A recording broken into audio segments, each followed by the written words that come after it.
Okay, చివరిగా ఒక అఘోర సంస్థానానికి, భారతదేశం అఘోర సంస్థానానికి ప్రముఖంగా ఉన్న మీరు మామూలుగా హైందవ ధర్మం ఎట్లా తిరిగి పునరుద్ధరించబడాలని అనుకుంటున్నారు? ఒకటి మనం ఏంటంటే ఇతర మతాలను తిట్టడం, వాళ్ళని దెబ్బలాడడం, వాళ్ళని యుద్ధం చేయడం కాదు కావాల్సింది.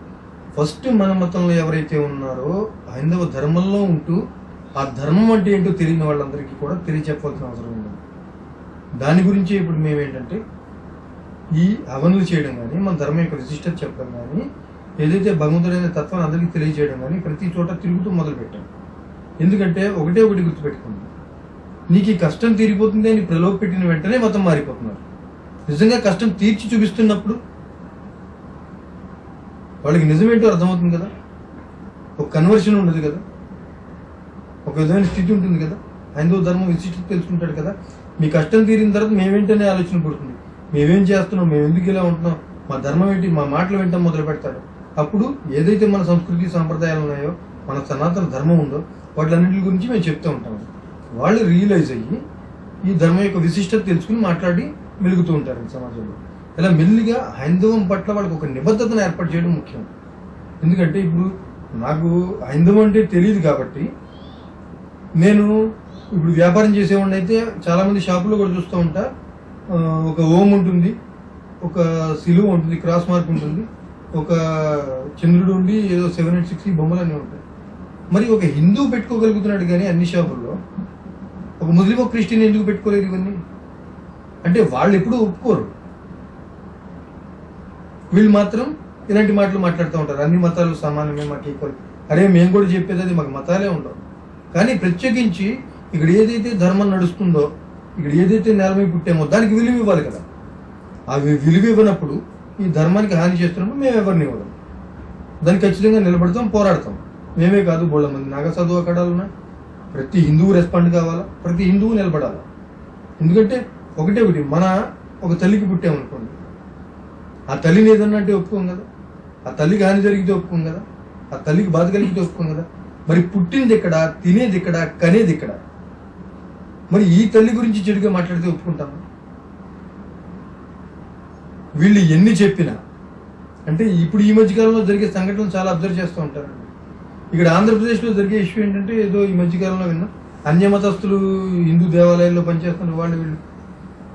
అదే ఇష్యూలో మొన్న ఇక్కడ వచ్చినప్పుడు నేను కరెక్ట్గా ఎక్కడే ఉన్న వెంటనే ఒక ప్రసాదం పంచిపెడుతుంటే ఒక ఆయన, నేను తిన్నాండి అంటే నేను క్రిస్టియానిటీ, ఓకే రైట్, మీ మతం అది మీకు సమ్మతం. ఆయన ఇంతకీ ఎందులో పనిచేస్తుంటే ఎండోమెంట్స్ డిపార్ట్మెంట్లో పనిచేస్తున్నాడు. ప్రసాదమే తినని వ్యక్తి జీవితమే ఆయన కింద మార్చుకున్నాడు కదా. అతనంటే తన భుక్తి తన ఇంట్లో గడపడానికి జీతమే, అంటే అతని బతికే ఆధారమే అదైంది కదా. మరి ప్రసాదం ముట్టుకోకపోవడం ఏంటి? జీవనాధారమే ఆ భగవంతుడు అయినప్పుడు అతను ఏ గుళ్ళో అయితే పనిచేస్తున్నాడో ఆ దేవుడే కదా అతని జీవనాధారం. శాలరీ ఎక్కడి నుంచే కదా వచ్చేది, ఈ భక్తులు వేసే డబ్బే కదా. మళ్ళీ ప్రసాదం ముట్టుకోనంటే ఏంటో అర్థం కదా.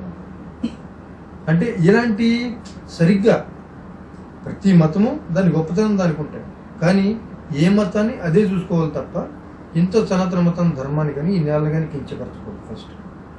ఎందుకంటే క్లియర్గా ఆలోచించండి, 1947 మనకి స్వతంత్రం వచ్చేదాకా కూడా అప్పటిదాకా అణచివేతకి ఎవరి వల్ల గురి కాబడ్డాం? ఏదైతే ఇప్పుడు గొప్పగా కట్టేసుకునే చర్చిలకు సంబంధించిన క్రిస్టియానిటీ ఉందో అదే క్రైస్తవ్యం వల్ల బాధపడ్డాం. మన తరతరాల్లో మన ఫోర్ ఫాదర్స్లు ఎవరో వాళ్ళ చేత హత్యకు గురికాంపబడ్డ వాళ్ళే, అంటే శిక్షల రూపంలో కాల్ చేసో ఊరేసేసో చచ్చిన వాళ్ళే మన వాళ్ళంతా. ఎందుకంటే మనం స్వతంత్రం కోసం పోరాడిన వాళ్ళే కదా ఈ భారత భూమి అంతా. ఆడవాళ్ళందరూ వాళ్ళ అకృత్యాలకు బలైన వాళ్ళే కదా. ఒక ముస్లిం కానీ ఒక క్రిస్టియన్ కానీ వాళ్ళే కదా. 700 సంవత్సరాలు వాళ్ళు, 200 సంవత్సరాలు వీళ్ళు అరాచకాలు చేసిన వాళ్ళే కదా. మరి సడన్గా ఇంత ప్రేమ మతానికి ఎలా పుట్టేసిందో అర్థం కాలేదు. ఇంత విద్యని మనకి ఎందుకు అందించేస్తుందో, ఇంత గొప్ప హాస్పిటల్స్ ఎందుకు పెట్టేస్తుందో అర్థం కాలేదు. అంత గొప్ప టెక్నాలజీ మనకెందుకు ఇచ్చేస్తుందో. ఈ లోపలికి వెళ్తే చాలా డిస్కషన్ ఉంటుందండి, 1 గంట సరిపోదు మనకి. అంటే నా మాటలు తప్పు పట్టే వాళ్ళు ఉంటారు. మరంటే ఇప్పుడున్న హాస్పిటల్స్, కాన్వెంట్స్, స్కూల్స్ అన్నీ కరెక్ట్ కదా? ఎస్, కరెక్ట్ కాదు. ఎందుకంటే మీ చరిత్ర మీకు చెప్పట్లా. ఎంతసేపు అక్బర్ ద గ్రేట్ లేదంటే లార్డ్ డల్హౌసీ వీళ్ళ గురించి చదువుకున్నారు తప్ప మీరు స్కూల్లో చదువుకున్నప్పుడు ఇక్కడ ఒక గొప్ప సంస్కృతిని, ఒక అద్భుతాన్ని చూపించిన రాజుల గురించి ఎప్పుడైనా చదివారా చరిత్ర? తాజ్ మహల్ కట్టాడని చెప్తున్నారు, ఈ మహల్ కట్టాడు, ఆ మహల్ కట్టాడు. ఏ గుడి పడగొట్టాడో చెప్పాడు ఈ చరిత్రలో అయినా మీకు? మొన్న ఉత్తరప్రదేశ్ సీఎం గారు చెప్పారండి, యోగి ఆదిత్యనాథ్, మేము మసీదులు పడగొట్టట్లే, మా గుళ్ళు వెలికి తీసుకుంటున్నాం, ముందు నుంచి కప్పెట్టబడ్డలు తీస్తున్నాం. నిజం చరిత్ర తీస్తున్నామండి ఈరోజు. నిజమే, మనం తెలుసుకుంటున్నాం. ఓకే గురుగారు, చాలా థ్యాంక్ యూ. మీ విలువైన సమయాన్ని మాకు ఇచ్చి విలువైన సమాచారాన్ని కూడా తెలిపారు. ఆదేశ్ గురుగారు. ఆదేశ్.